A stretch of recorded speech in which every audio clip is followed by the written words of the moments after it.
What happens when one of Hollywood's most commanding voices takes a stand on one of America's most emotional issues?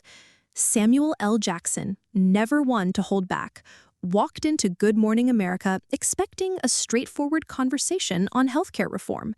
Instead, he found himself locked in a heated clash with George Stephanopoulos over whether the government should forgive medical debt for seniors. What unfolded next wasn't just an interview. It was a showdown about compassion, responsibility, and the very soul of American healthcare. The lights in the Good Morning America studio gleamed brightly, bouncing off the sleek glass desk where George Stephanopoulos sat, shuffling his notes with the precision of a man who had asked a million questions and expected a million tidy answers.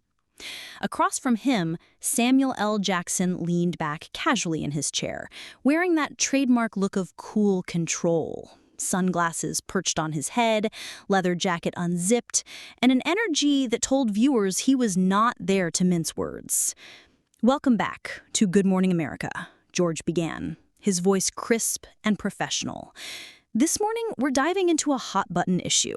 Should the government forgive medical debt for seniors? It's a policy proposal gaining steam after a record number of Americans over 65 reported medical debt last year. Here to give us his take is Hollywood legend Samuel L. Jackson. The audience applauded warmly as cameras zoomed in on Jackson, who gave a quick nod and a half smile that said, "I'm ready for this." George continued, "Now, Samuel, you've been vocal recently about supporting debt relief, particularly for seniors. Why does this issue matter to you personally?" Samuel leaned forward, resting his elbows on the table, and his voice dropped to that distinct, powerful cadence that had commanded decades of film screens. "George, look, I don't think this is rocket science. These are people who worked their whole damn lives, paid taxes, raised families, served in wars, built this country brick by brick, and now we're telling them in their 70s, hey, pay up or lose your house because you got cancer. That's not just bad policy, that's immoral." The studio erupted in applause, a low rumble of agreement coming from audience members nodding their heads. George, ever the journalist, quickly interjected. "But Samuel, critics argue debt forgiveness could cost billions, money taxpayers will ultimately have to shoulder. How do you respond to people who say this isn't fiscally responsible?" Samuel's expression hardened. "You want to talk fiscal responsibility? How about the trillions we spend bailing out corporations, the tax breaks for billionaires? But when it comes to old folks choosing between medicine and rent, suddenly we're penny pinchers? Nah, man, that's hypocrisy." The audience clapped again, louder this time, with a few standing up in support. George adjusted his tie, keeping his cool but visibly aware that Jackson had just landed a heavy blow. "You clearly feel passionate about this, but doesn't forgiving debt set a precedent? Couldn't it encourage people to think they won't have to pay their bills in the future?" Samuel leaned back, his face breaking into a slight grin that hinted at sarcasm. "George, no 75-year-old is taking out chemo treatments on credit thinking, hey, maybe Uncle Sam will bail me out later. People don't rack up medical debt for fun. It's because healthcare is expensive and unpredictable. And guess what? Aging ain't optional." A ripple of laughter ran through the crowd, followed by yet another wave of applause. George held up his hands, trying to regain the neutral ground. "I understand the moral argument, but there's still the question of fairness. Why seniors and not everyone else? Why not forgive all medical debt?" Samuel's eyes narrowed, his voice dropping lower. "Because seniors are dying, George. They're literally dying with debt they can't pay, and it's crushing their families. You start where the need is the greatest, and right now that's our elders. The people who gave us the lives we're living today. If we can't take care of them, then what the hell kind of society are we?" The room went silent for a moment, the weight of his words hanging heavy in the air. Then, as if on cue, the audience erupted in cheers, some standing and clapping. George smiled politely, but tightened his grip on his pen. "Strong words, Samuel. We're going to explore this debate further, because while you make a compelling emotional case, there are very real economic concerns." Samuel leaned in, locking eyes with George. "Bring on the concerns, man. I'm ready." And just like that, the tone of the interview had shifted. What started as a routine policy discussion was quickly shaping into a battle of conviction versus caution, one that was about to ignite sparks no one in the studio would forget. The studio had settled after the initial pleasantries, but the air still felt electric, buzzing with the tension of what was clearly becoming more than just a polite debate. George Stephanopoulos straightened in his chair, tapping his pan against his note cards, a small, deliberate gesture that hinted he was about to push back harder than before. "Samuel," George began, his tone respectful but measured, "I understand your point about compassion and how seniors are drowning in medical debt, but forgiving that debt entirely? That's billions! Billions of taxpayer dollars! Where does that money come from? Who covers that gap? Are you saying someone else should be responsible for paying someone else's bills?" Samuel leaned forward, his hands clasped together on the table, eyes sharp as steel. "George, I'm saying seniors, people who spent decades paying taxes, building this country, shouldn't have to spend their golden years getting harassed by debt collectors because they got sick. They've already paid their dues. You want to talk numbers? Let's talk about the trillions we spend bailing out corporations when they mess up. But when it's grandma who can't pay her medical bills, suddenly it's, oh, how are we going to afford it?" The audience erupted in applause, with one person even shouting, "Say it louder, Sam!" George raised his eyebrows, clearly unfazed but refusing to back down. "But Sam, do you acknowledge there are seniors with plenty of wealth who would benefit too? People with high incomes who don't need that debt forgiven. Why should taxpayers foot the bill for them too?" Samuel didn't flinch. "Then write the policy smarter. Make it income-based. Make it targeted. You're the policy guy, George. You know it can be done. But don't stand there and act like it's some unsolvable Rubik's Cube. The real reason it doesn't happen is because seniors don't have the same lobbying power as big corporations or pharmaceutical companies." The audience clapped again, with murmurs of agreement spreading through the crowd. Even some of the crew members behind the cameras looked like they were holding back applause. George exhaled slowly, then said, "It's not that I don't have empathy, Samuel. I do. But I also see the bigger picture. Every dollar has to come from somewhere. And the reality is, every forgiven bill is paid by someone else. Are you comfortable essentially saying to younger taxpayers, 'Hey, you cover this'?" Samuel leaned back in his chair, his voice dropping, but his words hitting even harder. "You mean the younger taxpayers whose own parents and grandparents are the ones drowning in debt? Yeah, I'm comfortable saying we take care of them, because one day those younger taxpayers will be in the same boat. And if we don't fix it now, we're just passing along the same broken system." The audience gave the loudest applause yet, standing to their feet. Some chanted, "Take care of seniors," while others just cheered Samuel's name. George glanced at the crowd, clearly realizing that public opinion was tilting heavily towards Samuel's passionate stance. Samuel gestured toward the audience. "Look at them, George. You think they're clapping because they want a free ride? They're clapping because they're tired of seeing their parents and grandparents crushed by medical bills in what should be the most peaceful part of their lives. We can afford it. We just choose not to." George, sensing he was on the defensive now, straightened his notes. "Passion doesn't balance a budget, Samuel. Compassion is great, but so is fiscal responsibility." Samuel leaned forward again, eyes locked on George. "And fiscal responsibility without compassion isn't responsibility at all. It's cruelty in a suit." The audience roared, standing once again as Samuel Jackson's words echoed through the studio like a challenge thrown straight into Washington's halls of power. The studio had gone quiet, one of those silences that happens when a conversation shifts from intellectual to deeply personal. Samuel L. Jackson sat forward in his chair, his voice lower now, but it carried a weight that cut through the tension like a blade. "George, let me tell you why this ain't just politics to me," Samuel began, his eyes fixed on him. "When my mom got sick, back before I could even afford a decent suit, she ended up with more bills than we could count. I'm talking about stacks, man. Every letter in the mail felt like another punch to the gut. And you know what? She paid every damn one of them, even when it meant she couldn't fix the roof leaking over her bed. George shifted uncomfortably, his hands clasped together. "That's heartbreaking, Samuel, but—" Samuel cut him off, voice rising, but still steady. "No, listen, man, that's the reality for millions of seniors. People who worked their whole lives, paid their taxes, raised kids, and gave back. And when they get sick at the end of their life, we slap them with a bill so big it might as well be a death sentence." The audience murmured in agreement, some even nodding emphatically. Samuel leaned back, his tone softening but growing more emotional. "My mom's gone now, but you know what sticks with me? That she spent her final years worrying about money instead of enjoying her damn grandkids. That's wrong. I don't care what party you vote for. That's wrong." George took a breath, clearly choosing his words carefully. "Samuel, I'm not arguing that medical debt isn't a problem. I'm asking, should taxpayers really foot the bill for it?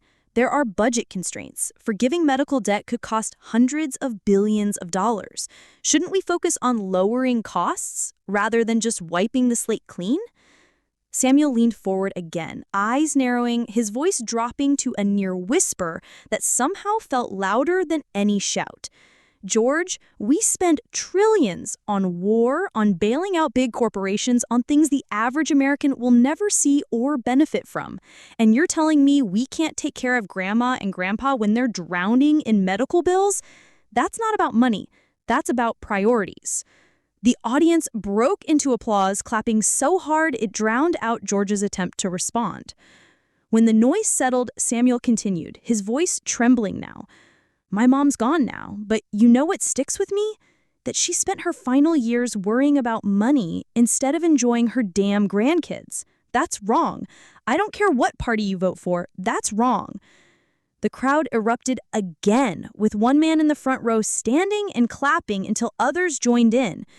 George sighed and shook his head slightly, a wry smile crossing his face. "You know how to deliver a moment, Samuel." Samuel smiled back faintly, but his eyes were still glistening. "This ain't a moment, man. This is life for people out there. That's why I'm here saying what I'm saying." The applause went on, echoing with a mix of emotion and energy that made it clear this debate had just shifted into something raw and unforgettable. The debate had been simmering for nearly 15 minutes, but now it was teetering on the edge of explosion. Samuel L. Jackson, leaning forward, hands clasped tight, had that unmistakable fire in his eyes, the kind that made entire movie theaters go silent when he spoke on screen. "George, let me break it down for you one more time," Samuel said, his voice low but sharp, like a coiled spring ready to snap. "We are talking about seniors, people who built this country, who raised us, who worked 40, 50, sometimes 60 years of their lives. And you're telling me they should spend their last days choosing between medication and food? That's what you're defending right now?" George adjusted his tie, clearly feeling the tension but refusing to back down. "Samuel, I'm not defending hardship. I'm defending fiscal responsibility. Wiping out billions in debt doesn't make it disappear. It shifts the burden to taxpayers, many of whom are already struggling." Samuel leaned back, then suddenly laughed, a short, incredulous burst that filled the studio. "You mean the same taxpayers who are these seniors? The same folks who already paid into the system their whole lives? Don't sit there and act like they're freeloaders asking for a handout. They're asking for mercy after decades of paying their dues." The audience roared, clapping and shouting, "That's right!" and "Tell him, Sam!" George's jaw tightened as he leaned into his notes. "Look, I respect your passion, but these blanket forgiveness programs?" Samuel slammed a hand lightly on the table, not in anger, but with the force of conviction. "Blanket forgiveness programs? You called them that like it's some dirty word. What I call it is basic humanity.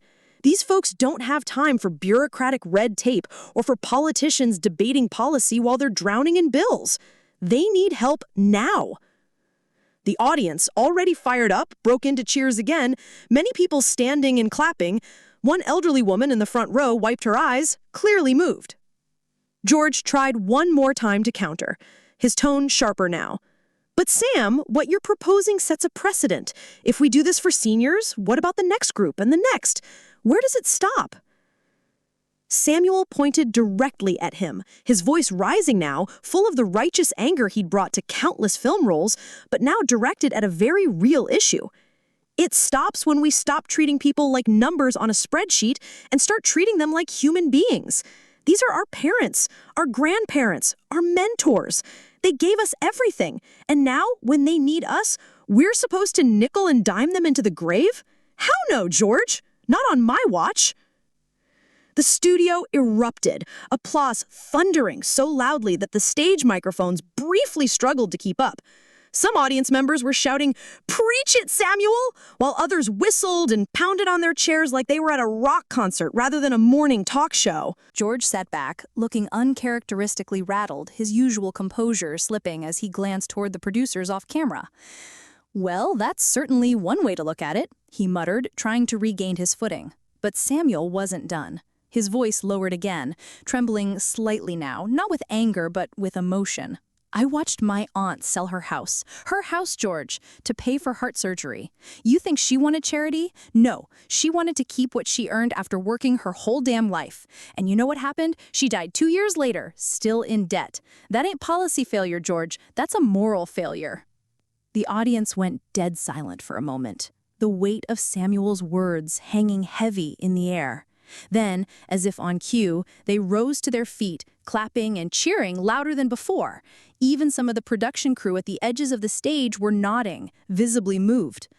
George took a deep breath, looking at Samuel with something halfway between frustration and respect. He said, "I can see this means a lot to you, Sam," he said softly, almost conceding the moment. Samuel leaned back, his voice calm again but firm as steel. "Means a lot? George, this is life and death, and if you can't see that, maybe you need to spend a little more time outside this studio." The cameras caught the audience standing, clapping, and chanting, "Sam, Sam, Sam," as the show cut to a commercial break. George looked down at his notes, shaking his head slightly, while Samuel simply sat back, arms crossed, his face still burning with conviction. The studio was still vibrating from Samuel L. Jackson's final words. He had spoken not just as an actor or public figure, but as someone deeply connected to the issue, someone who understood what it meant for seniors to suffer in silence under crushing medical debt. George Stephanopoulos sat back in his chair, noticeably quieter than before. His usual polished debate tone had softened, as if even he knew the conversation had transcended politics and landed squarely in the realm of humanity. "Samuel," George finally said, his voice measured, "I may not agree with everything you said, but I respect the hell out of the passion you brought to this table. Clearly, this is something we as a country need to look at harder." Samuel leaned forward slightly, his gaze steady but his voice warm. "George, man, I'm not saying we're gonna solve it right here at this table, but we gotta start somewhere. These are our elders we're talking about, the people who raised us, taught us, and worked their entire lives. They don't deserve to spend their golden years being harassed by debt collectors. That ain't right." The audience erupted into applause, long, loud, and heartfelt. Some people were even on their feet, clapping as if they'd just watched a Broadway performance. Whoopi Goldberg, moderating from the side, smiled and leaned into her mic. "You know what I love about moments like this? It's that we're not talking about left or right. We're talking about right and wrong. And that's what television should be for, having these tough conversations, even when they get heated." Samuel smiled faintly, adjusting his jacket as if preparing to leave. "All I'm saying is this: if a senior chooses between paying for their medication or paying down debt, something is fundamentally broken. Fixing that is not politics, it's humanity." That final line landed like a hammer, drawing cheers, whistles, and even a few tears in the audience. One older woman in the front row shouted, "Say it louder, Samuel," as she clutched a tissue. By the time the segment ended, social media was already on fire. Clips of Samuel pointing at the camera and declaring, "This isn't politics, it's humanity," were spreading like wildfire. Hashtags like Samuel Speaks Truth and Medical Debt Justice were trending within the hour, and thousands of seniors were chiming in with their own stories of financial struggle. George closed the segment by looking directly into the camera. Whether you agree or disagree, one thing's clear: this conversation isn't over. It's just beginning. Samuel nodded, stood, and extended a hand toward George, which George accepted with a respectful shake. The camera zoomed out on that handshake. Two men from different worlds, united by one heated but deeply human debate. The broadcast ended not with shouting, but with applause so loud it drowned out the theme music, leaving viewers across the country with one undeniable truth: some arguments aren't about winning, they're about being heard.